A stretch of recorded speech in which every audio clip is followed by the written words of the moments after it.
If He Had Been With Me by Laura Nowlin. Chapter 49. Angie and Preppy Dave had sex the second weekend after school started. Where did you do it? Sasha asks her.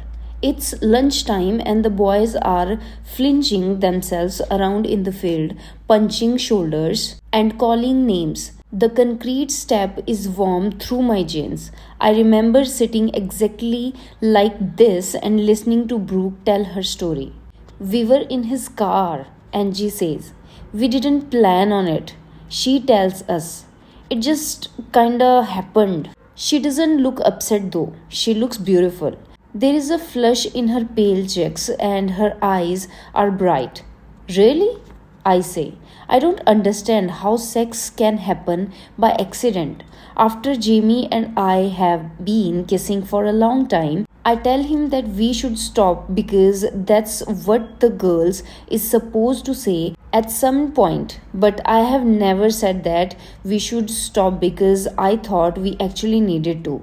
I have never forgotten that we are in his car, that the moment isn't right. It hurt like hell, right? Brooke says. Actually, Angie says, I threw up. Oh my god, I say. She looks at my face and laughs. Was he, done? Brooke says. Yeah, Angie says, but it was like right afterward. You threw up in his car? Sasha says. Angie shakes her head. No, she says.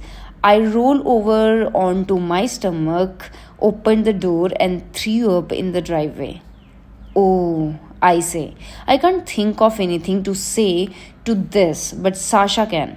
Wait, if you weren't planning on it, did you use anything? Well, no, Angie says, but it was just the once, and next time we will get some condom or I don't know, something. It only takes once, Brooke says. Sasha says. And you guys need to sit down and talk about birth control options before there can be a next time. Guys, Angie says. She sighs. Don't ruin this for me. I frown again.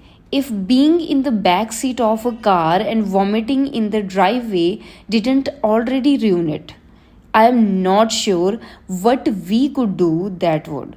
I don't understand how Angie could be happy with such a clinched place to lose her virginity. I don't understand why Dave didn't come to his sense when he remembered that there was no birth control.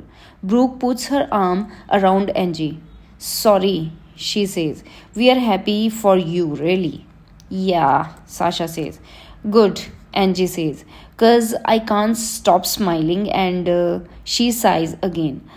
I love him so much that every time I think of him holding me afterward, I just want to cry. I would want to cry too if I were Angie, but for different reasons. I don't understand how something like this happens. On the way home from school, I tell Jamie Angie's story. He listens quietly and stares straight at the road.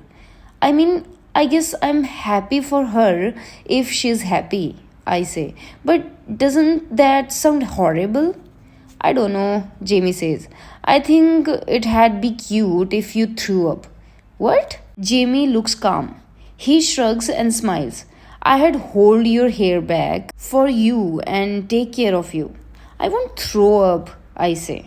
And you won't do it in a car. I know, don't worry. Jamie pulls into my driveway. Well, not the first time, I say. We'll get a hotel room, Jamie says. He glances over at me now. A really nice one, and we will dress up and have an expensive meal first.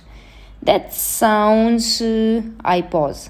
Nice. I unbuckle my seatbelt and turn towards him. Jamie kisses me, and I realize that during that dinner, he will give me a charm for my bracelet, something subtle that only he and I will understand. It's romantic, and I wish I hadn't already thought of it so that it could be a surprise. I try my hardest to forget.